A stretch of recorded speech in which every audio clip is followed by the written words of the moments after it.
အားလုံးပဲမင်္ဂလာပါရှင်ဒီနေ့ပြောပြချင်တာစနေသားသမီးများအတွက်ကောင်းသောမင်္ဂလာချိန်ခါလေးတွေပြောပြချင်ပါတယ်အဲ့တော့ကိစ္စရပ်တွေအားလုံးဒီ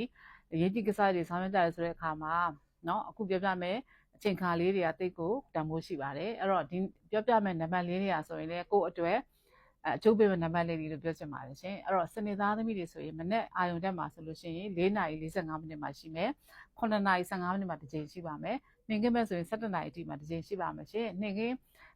အကျော်လေးမှာဆိုလို့ရှိရင်3:30မိနစ်30မှာတစ်ချိန်ရှိမယ်ညနေမှာဆိုရင်9:15မိနစ်မှာတစ်ချိန်ရှိပါမယ်အဲ့တော့ဒီအချိန်လေးတွေကဆိုလို့ရှိရင်အဲ့ဒီအချိန်ခါလေးတွေမှာအရေးကြီးကိစ္စတွေဆောင်ရွက်မယ်စကားပြောဆိုမယ်စာချုပ်တွေချုပ်မယ်အဲ့တော့ဘလို့အရေးကြီးတဲ့ကိစ္စရမယ်ဆိုလုပ်မယ်ဆိုလို့ရှိရင်စနေသားသမီးတွေဟာဒီအချိန်ခါမှာလုပ်မယ်ဆိုရင်ပို့ပြီးတော့အကျိုးများပါတယ်အဲ့တော့ဒီနံပါတ်လေးတွေကဆိုလို့ရှိရင်ကိုယ့်အတွက်ပေါ့နော်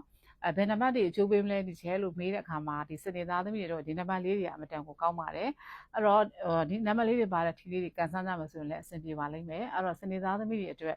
အကျိုးပေးတဲ့မင်္ဂလာအချိန်ခါလေးတွေရဲ့နံပါတ်လေးတွေကိုပြောပြလိုက်ပြီเนาะကျေးဇူးများတင်ပါတယ်